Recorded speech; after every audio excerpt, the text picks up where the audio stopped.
मेरे सभी साथीगणों को श्रद्धांजलि पूर्वक बताना चाहता हूँ कि जो हमारे देश के जो उद्योगपति जो हमारे रतन टाटा जी थे साथियों, हमारे देश के जो रतन टाटा जी थे, जिसका कल रात को कल्याण के 10 बजे 10 दिनांक को निधन हो चुका है साथियों। ओके, वो कि जयपुर की जो ICU उसके अंदर भर्ती थे साथियों। ओके, और उनका कल निधन हो चुका है। ओके, रतन टाटा जी का जो जीवन परिचय आज के इस वीडियो में देखेंगे साथियों। हम जन्म से लेकर मृत्यु तक का जो भी जीवन परिचय है वो आज के इस वीडियो में देखेंगे साथियों। देश ने खोया महानायक, नहीं रहे उद्योगपति, लाखों गरीबों को देते थे साथियों ये रोजगार। जो देश के लाखों गरीब थे उनको रोजगार देते थे साथियों। उद्योग के अंदर उद्योग के अंदर ये देते थे साथियों। आपने सुना होगा कि जो ट्रकें होते हैं उनका टाटा जो कंपनी है वो इन्हीं की थी साथियों। ओके, बहुत अच्छे आदमी थे साथियों ये, और उद्योगपति के नाम से इनको जाना जाता है साथियों।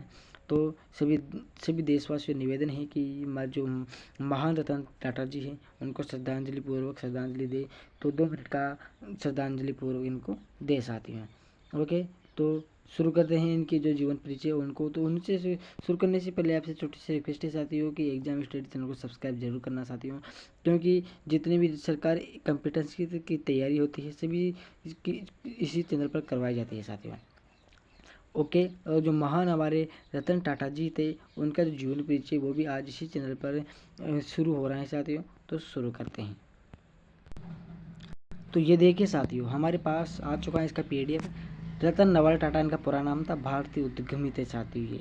ओके, ये एक ऐसे व्यक्ति के बारे में जिसका हाल ही में निधन हुआ है, कल निधन हो चुका था, कल दिनांक 10 तारीख को। ओके, कुछ सूचना जैसे व्यक्ति की मौत के विकास हाल ही में कोई घटना घटित हुई, आदि जानकारी मिलने पर परिवर्तित की जाती है। आदि जानकारी आपको इसमें मिल जाएगी साथियों। ओके, कल दिनांक 9 थी मेरे प्यारे साथियों, आज दिनांक हो चुकी है 10। ओके, कल दिनांक 9 को इनका निधन हो चुका था।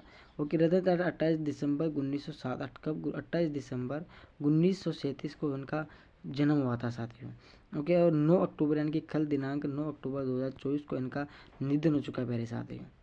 ओके, कब हो चुका है निधन?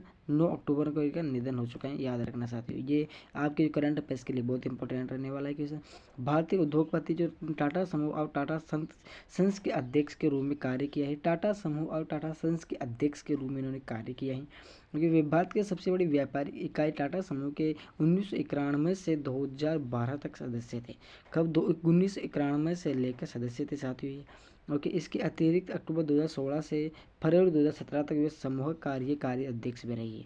ओके, उनके नेतृत्व में टाटा समूह के वैश्विक स्तर पर विस्तार किया और कई महत्वपूर्ण अधिग्रहण किया। 2000 में तीसरा सर्वोच्च नागरिक सम्मान पद्म भूषण प्राप्त करने के बाद 2008 में उन्होंने भारत का दूसरा सर्वोच्च नागरिक का पद्म भूषण मिला साथियों। ओके, तो बारीकी से इसको पढ़ लेते हैं साथियों। उनको 2000 के अंदर क्या मिला साथियों? 2000 के उधर मिला था पद्म भूषण पुरस्कार मिला था, और 2008 के अंदर इनको मिला था सम्मान पद्म भूषण पुरस्कार, दूसरा पद्म पुरस्कार मिला था साथियों। ओके, आया समझ में? ये दूसरा इसको पद्म पुरस्कार मिला था साथियों। ओके, रतन टाटा यानी कि जो रतन नवल टाटा हैं के पुत्र थे। रतन टाटा नवल टाटा के पुत्र थे। कहने का मतलब है जो रतन टाटा हैं उनके पिताजी का नाम था नवल टाटा, इसलिए इनका नाम किस पर पड़ा? इनका नाम पड़ा रतन नवल टाटा के नाम पर। ओके, और रतन जी टाटा ने गोद लिया था। ओके, रतन जी टाटा जमशेद जी टाटा के पुत्र थे। जो रतन जी टाटा थे वो किसके पुत्र थे? जमशेद जी टाटा के पुत्र थे, और टाटा समूह के संस्थापक रहने वाले थे। ओके, उन्होंने Cornell university college of architecture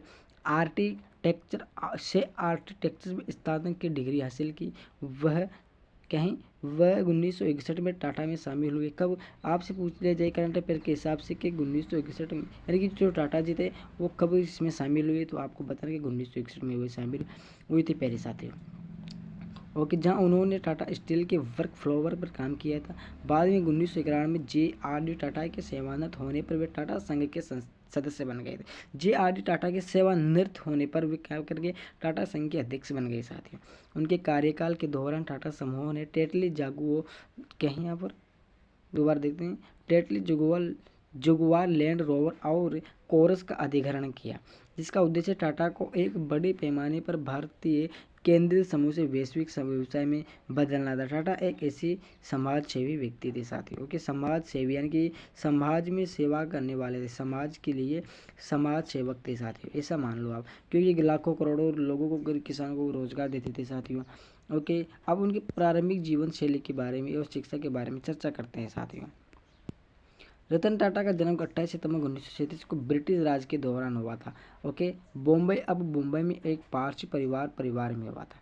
उनका जन्म कब हुआ था? 28 दिसंबर 1937 को ब्रिटिश राज यानी कि मुंबई, जब ब्रिटिश राज था तब हुआ था। मुंबई में एक पारसी परिवार से संबंधित अपना रखते थे साथियों में। वह नवल टाटा के बेटे थे, जिनका जन्म सूरत में हुआ था। नवल टाटा का जन्म कहाँ पर हुआ था? सूरत में हुआ था और बाद में टाटा परिवार में गोद ले लिया गया था। 1948 में जब टाटा 10 वर्ष के थे तो उनके माता पिता अलग हो गए और बाद में दादी और रतनजी टाटा विधवाई नवाजुभाई टाटा ने उनका पालन पोषण किया। आपसे पूछ लिया जाए करंट अफेयर्स के हिसाब से कि विधवा नवाजुभाई टाटा ने किसका पालन पोषण किया और किसको गोद लिया, तो आपको बताना है कि रतन नवल टाटा जी को उन्होंने गोद लिया था। और नवल टाटा की सिमोन टाटा से दूसरी शादी से उसके छोटे भाई जिम्मी टाटा हो गए और एक सौतेला भाई था, उसका नाम था नोएल टाटा, उनके साथ पालन पोषण हुआ था साथियों। ओके, ये उनकी प्रारंभिक जीवन शैली थी साथियों। ओके, ये थे हमारे रतन टाटा जी, बहुत ही खतरनाक व्यक्ति दिख रहे हैं। उनका व्यवसाय देखते हैं कि किस प्रकार उनका व्यवसाय था। ओके, तो 1970 के दशक में रतन टाटा के समूह में प्रतिबंधकीय पद पर नियुक्त किया गया था। वह शुरू में सहायक company national radio and electronics को पुनर्जीवित करने में सफल रही। यानी नेशनल रेडियो एंड इलेक्ट्रॉनिक्स का जो काम था उनको पुनः शुरू करने का काम उन्होंने सफल किया था साथियों। ओके, लेकिन आर्थिक मंदी के दौरान ये विफल हो गया, यानी कि असफल रहे। 1991 में JRD टाटा ने संस के पद से इस्तीफा दे दिया और रतन टाटा को अपने उत्तराधिकारी नियुक्त किया गया। प्रारंभ में रतन टाटा को विभिन्न सहायक कंपनियों के प्रमुख को मजबूत प्रतिरोध का सामना करना पड़ा। सहायक कंपनी के प्रमुख से, यानी कि जो उनकी सहायक कंपनियां थी साथियों, उसको मजबूत बनाने में बहुत प्रयास किए थे साथियों। ओके, ये इनका काम था। ओके, थोड़ा सा विस्तार से जानकारी प्राप्त कर लेते हैं इधर से हम। ओके, तो देखिए साथियों, इनका जन्म देख लेते हैं। तो जन्म 28 दिसंबर को 1937 बॉम्बे प्रेसिडेंस ब्रिटिश इंडिया वर्तमान बॉम्बे महाराष्ट्र भारत में इनका जन्म हो गया था साथियों। ओके, अब इसके बारे में थोड़ा सा और जानकारी प्राप्त कर लेते हैं मौत के बारे में कि 9 अक्टूबर 2024 मुंबई महाराष्ट्र भारत में इसकी मौत हो गई थी। आवास इनका कोलाबा मुंबई भारत। ओके, राष्ट्रीयता भारतीय, जाति इनकी पारसी। ओके, आपको पूछ रहे हैं कंपटीशन की तैयारी के अंदर कि इनका जाति कौन सी थी, तो आप बहुत सारी तो पता नहीं क्या क्या करके आए, लेकिन इनकी जाति थी पारसी साथियों। शिक्षा की जगह कार्नेगी विश्वविद्यालय, हार्वर्ड विश्वविद्यालय था। पेशा इनका क्या था? इनका व्यवसाय था, टाटा समूह के निर्वाहक अध्यक्ष थे साथियों। कार्यकाल 1962 से 1912 तक इनका कार्यकाल किया। इनकी कुल दौलत से ही साथियों 29 बिलियन डॉलर। ओके, कितनी है ये इनकी, अब अनुमान लगा सकते हो आप। ओके, इनका धर्म में पारसी पंथ, जीवन साथी अविवाहित, इन्होंने कभी शादी नहीं की थी साथियों। माता पिता का नाम था नवल टाटा पिता थे और सोनू टाटा इसकी माँ थी साथियों। और इनके संबंधी देखते हैं, JRD इसके चाचा थे, JRD चाचा, और सिमोन टाटा इनकी सौतेली माँ थी। नोएल टाटा सौतेला भाई था। सौतेली माँ का मतलब है कि जो पालन पोषण कर, इनकी जो काश माँ थी वो मर चुकी थी साथियों, या फिर छोड़ चुकी थी, गोद लिया था शायद इसको। पुरस्कार विभूषण भूषण 2008 और ऑर्डर ऑफ ब्रिटिश 2009 के अंदर इनको सम्मानित किया गया साथियों। ओके, थोड़ा सा और जानकारी प्राप्त कर लेते हैं इनके बारे में। तो देखिए साथियों, ये रतन टाटा बांग्लादेश में 2005 की तस्वीर दिखाई गई है यहाँ पर। ओके, ये ज़्यादा इंपॉर्टेंट है नहीं, फिर ज़्यादा और निजी जीवन के बारे में थोड़ी सी कुछ जानकारी प्राप्त कर लेते हैं ताकि आपको पता रहना चाहिए। तो जीवन टाटा ने कभी विवाह नहीं किया था और उनकी संतान में नहीं थी, यानी विवाह नहीं करेंगे संतान कहाँ से आएगी। रतन टाटा ने कहा कि मैं 4 बार विवाह के निकट पहुंचा था, किंतु प्रत्येक बार भैया किसी अन्य कारणवश पीछे गए। 4 बार विवाह करने की कोशिश की, लेकिन किसी डर के कारण, किसी कारणवश इन्होंने शादी नहीं की। और मृत्यु तो आपको पता है कि हाल में इनकी मृत्यु हुई थी साथियों। ओके ओके, ये तो हो गया। टाटा का अक्टूबर 2024 के 86 वर्ष की उम्र में मुंबई ब्रिंच कैंडी अस्पताल में स्थान, जयपुर बता रहा था लेकिन जयपुर नहीं था, किसी और का था नहीं, उसका याद रह गया। तो इसका मुंबई के अंदर फ्रेंच कैंडी अस्पताल में इनका निधन हो गया था। यहाँ पर पुरस्कार और मान्यता आ गया आपके सामने, पुरस्कार और मान्यता ऊपर आ चुकी थी साथियों।